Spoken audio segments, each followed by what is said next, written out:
Hello friends, welcome to Golden Career. RRB PO interview का ये part 27 है। आज हम देखेंगे एक स्कीम पीएमईजीबी, प्रधानमंत्री employment generation programme.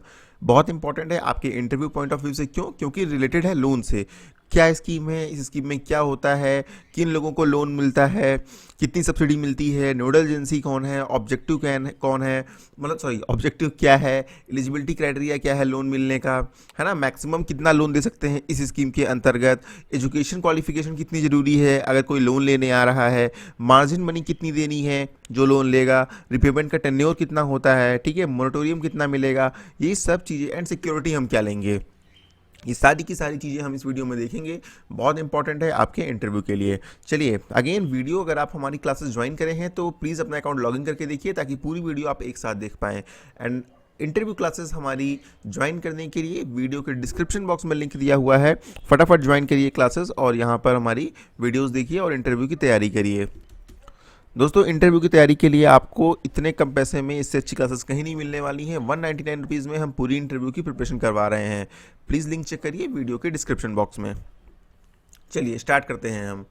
PMEGP full form नहीं लिख रहा हूँ, आप एक बार नोट कर लीजिए। प्रधानमंत्री एम्प्लॉयमेंट जनरेशन प्रोग्राम, प्रधानमंत्री एम्प्लॉयमेंट जनरेशन प्रोग्राम। ठीक है, ये स्कीम किसकी है?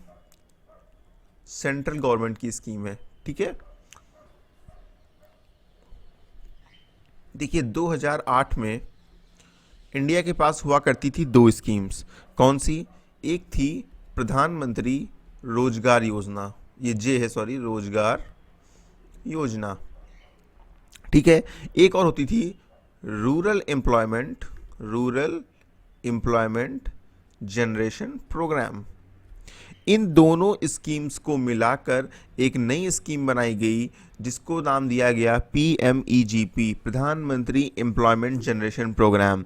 अब प्रधानमंत्री एम्प्लॉयमेंट जनरेशन प्रोग्राम है, ये किसके अंतर्गत आता है? ये आता है मिनिस्ट्री ऑफ MSME। जो ministry micro small and medium enterprises को देखती है ना, उसी के अंतर्गत आता है हमारा ये प्रधानमंत्री एम्प्लॉयमेंट जनरेशन प्रोग्राम। ठीक है, अब ये तो हो गया हमारा बेसिक। अगली बात आती है ऑब्जेक्टिव। अब इसके नाम से ही क्लियर है कि इस स्कीम का ऑब्जेक्टिव क्या है। इस स्कीम का ऑब्जेक्टिव है एम्प्लॉयमेंट जनरेट करना। एम्प्लॉयमेंट जनरेट करना कौन से एरियाज में? रूरल में भी और अर्बन में भी, क्योंकि ये स्कीम दोनों एरियाज के लिए है, रूरल के लिए भी है, अर्बन के लिए भी है। ठीक है, इस स्कीम के थ्रू ऐसी यूनिट्स को, ऐसे जो है कंपनी इंडस्ट्रीज़ को छोटी छोटी प्रमोट किया जा रहा है जिनसे अधिक से अधिक एम्प्लॉयमेंट जनरेशन हो सके और लोगों को ज़्यादा से ज़्यादा मात्रा में रोजगार मिल सके। ठीक है, तो इसका ऑब्जेक्टिव क्या है? ऐसी यूनिट्स लगवाना जिससे अधिक से अधिक मात्रा में एम्प्लॉयमेंट जनरेट हो सके और लोगों को रोजगार मिल सके। अब बात आती है, ये इतना प्रोग्राम है तो इसकी कोई नोडल एजेंसी होगी जो इसको ऑपरेट करती होगी। भाई हर ज़िले में कोई नोडल एजेंसी होगी ना, तो इसकी जो नोडल एजेंसी है वो है KVIC। KVIC आप लोग को पता होगा, khadi and village industry commission. लिख दे रहा हूँ मैं, khadi and village industry, COM लिख दे रहा हूँ, कमीशन। ठीक है, तो KVIC क्या है? KVIC जो है वो नोडल एजेंसी है। किसकी नोडल एजेंसी है? PMEGP की, प्रधानमंत्री एम्प्लॉयमेंट जनरेशन प्रोग्राम की। वो क्या करती है? ये पूरे जिले में प्लान करते हैं, माइक्रो यूनिट्स, छोटी छोटी यूनिट्स लगवाते हैं, सब्सिडी प्रोवाइड करवाते हैं जिन लोग को लोन चाहिए, और बैंक फाइनेंस में भी असिस्टेंस प्रोवाइड करते हैं कि किस बैंक से आपको लोन मिलेगा, कैसे लोन मिलेगा।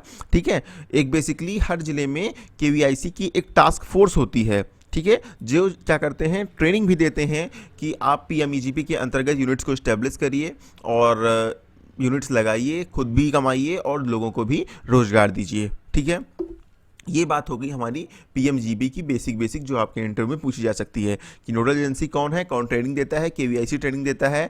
ठीक है, इसका उद्देश्य क्या है? Employment generation rural plus urban में।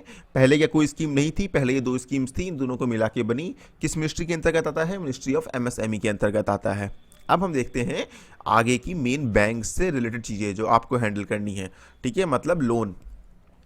अब PMEGP के अंतर्गत मैक्सिमम प्रोजेक्ट कॉस्ट क्या होगी? मैक्सिमम प्रोजेक्ट कॉस्ट, देखिए मैक्सिमम प्रोजेक्ट कॉस्ट डिपेंड करती है। अगर कोई मैन्युफैक्चरिंग यूनिट है तो उसकी जो मैक्सिमम कॉस्ट है वो अप टू ₹25 लाख हो सकती है।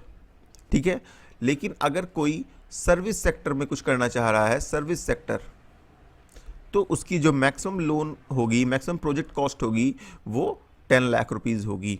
ठीक है, मैक्सिमम प्रोजेक्ट कॉस्ट कितनी होगी? अगर कोई मैन्युफैक्चरिंग यूनिट है, मतलब कुछ बनाने का बिजनेस है, तो वहाँ पर 25 लाख रुपीज़। अगर कोई सर्विस सेक्टर है, कोई सर्विस प्रोवाइडर सर्विस देना चाह रहा है, कोई ऐसी सर्विसेज स्टार्ट करना चाह रहा है जो लोगों को सर्विस देगा, ठीक है, तो वहाँ पर वो उसकी कॉस्ट जो होगी मैक्सिमम प्रोजेक्ट की वो 10 लाख रुपये से ज़्यादा नहीं होनी चाहिए। अब अगली चीज आती है, कौन लोग एलिजिबल हैं इस लोन में अप्लाई करने के लिए। एलिजिबिलिटी क्राइटेरिया मैंने इसमें एलिजिबल लिख दिया है।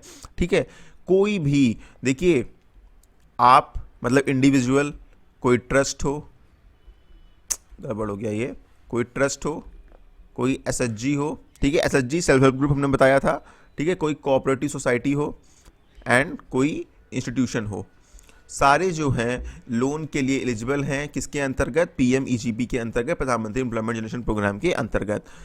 एज क्या होनी चाहिए? एज आप लोग को पता है कोई भी लोन लेने के लिए 18 प्लस होनी चाहिए, तो यहाँ पर जो है 18 प्लस की एज होना भी जरूरी है, वही लोग एलिजिबल होंगे। अब बात आती है कि इस लोन को